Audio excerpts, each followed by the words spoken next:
Now let's take a look at the cost of living in numbers. Despite government data indicating a drop in the price of key commodities, millions of Kenyans continue to struggle. With 4 in every 10 earning less than 150 shillings a day, poverty levels are deepening. Economic experts warn that living conditions have worsened over the past 2 years, surpassing even the hardships of the COVID-19 pandemic. Jimmy Mbogo has more. Just 2.5 years into the Kenya Kwanza administration, more Kenyans have fallen below the poverty line, worse off than during the COVID-19 pandemic. Economic experts attribute this to the rising payroll deduction, soaring utility costs, and a shrinking job market. According to experts, millions of Kenyans in urban centers cannot afford to spend 266 shillings a day, an equivalent of 8,006 shillings a month, while those in rural centers cannot afford to spend 133 shillings per day, an equivalent of 4,003 shillings a month. Incomes have not improved. The latest report from the Kenya National Bureau of Statistics suggests and indicates actually that you have more people in poverty than you had. In fact, we seem to have gone to the early 2000s kind of numbers. The number of people who are reporting that they are losing jobs, they've lost jobs, they're trying. So, and then add the taxation regimes and the policies that have been put in place the last 2 years. That has just, when you look at your pay slip, you're not only earning less because your salary has not been improved, but you're even earning less because then you have more taxes. If you also look at poverty levels, those have actually gone up.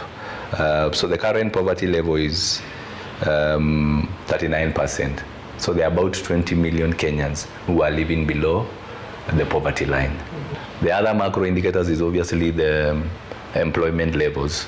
I don't have the actual figures, but when you just compare all those, it tells you that yes, whereas the movement in terms of prices of goods and services has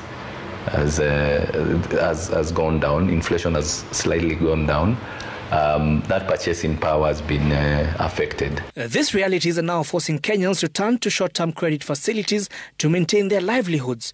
According to the recently released Tala March Money report, there has been a 19% jump in the number of Kenyans seeking credit facilities to survive. The report further shows that food, rent, education and utilities are the main drivers of Kenya's indebtedness.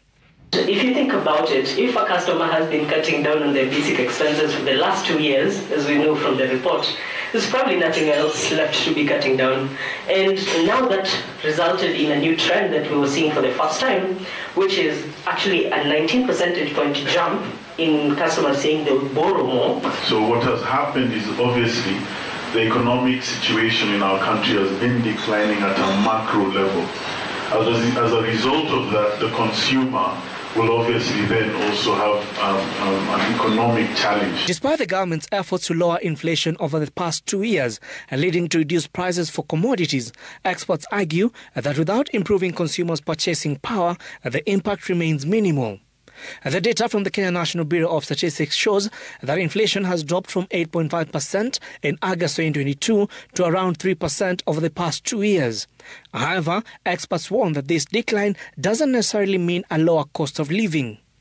So we are dealing with compounded effects of inflation, so that then the cost of goods and services has been going up. It's only that last year it went up by just 3%.